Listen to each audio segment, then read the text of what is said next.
Hi guys, good morning. Ayun, balian dito ako sa Barangay Rawis. Makita natin ang sitwasyon.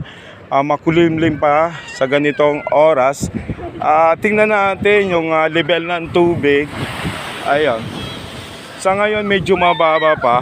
Pero yung parting puro galing na tayo doon, sobra talagang yun yung tapo ng dagat.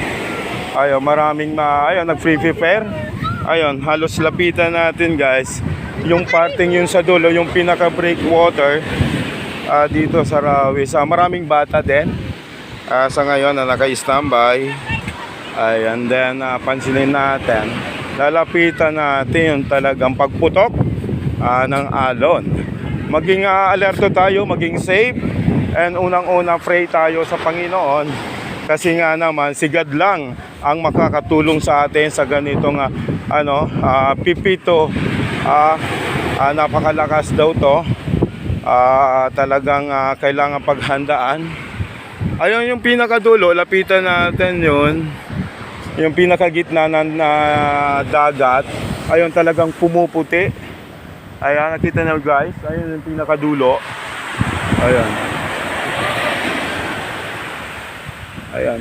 Then ito, ang kagandahan dito, kasi nga may breakwater din. Ayan, na pagdating ng alon, talagang puputok siya and then babalik. Maganda rin yung nakakagawa nitong proyektong to. Malaking tulong din ito sa mga residente dito sa Barangay Rawis. At susunod dito yung Barangay Arimbay.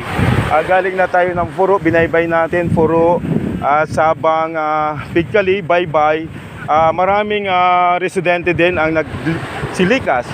For example ganito, kailangan maging alerto tayo kasi signal number 3 nandyan na sa Catanduanes, nagbabadya ng dumating si Pipito. Talagang malakas ito, dulot ito yung talagang malakas na tubig. Ayan, pumuputok na guys, oh. Ayan, tapos nagkakaroon ng katuwaan yung mga bata. Ayan. Ayan, kung makikita nyo, lapitan natin. Ang oras natin is 9:20 pa lang. Mag-aalas 10 na, pero unti-unti nang umaakyat yung level ng tubig sa ngayon. Pasalamat tayo, medyo low tide ang tubig. Sana hindi dumating yung talagang ayun, mapansin natin medyo naambo na.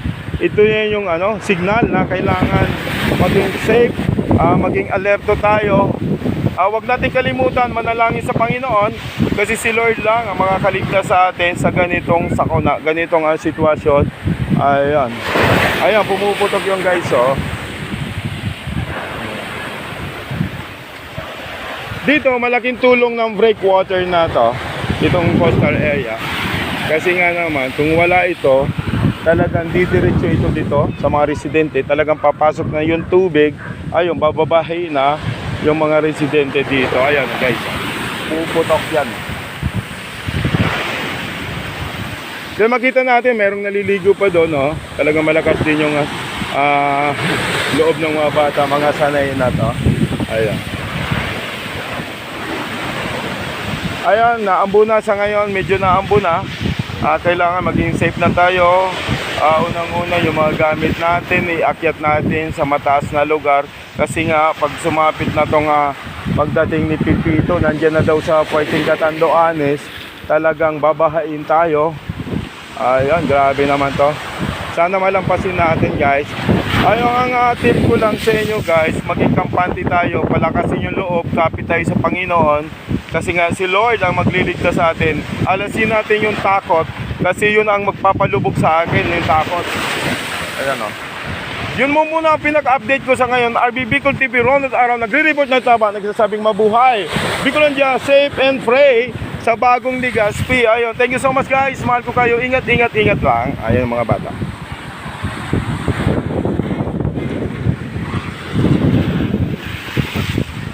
Ayun, dito ako sa Barangay Rawis. Susunod dito, pupuntaan na, tatagusin natin yung Arimbay. Kung saan tayo makarating, ay update natin sa Madlang people kung ano nangyayari dito sa Bicol Region. content creator, Abi Bicol TV, Ronald Ara, please follow in sir. Naglilingkod sa sambayan ng Pilipino, ay tumutulong sa komunidad, naging field reporter Bicol, kung ano-ano pa. Kasi nga naman, God is good all the time.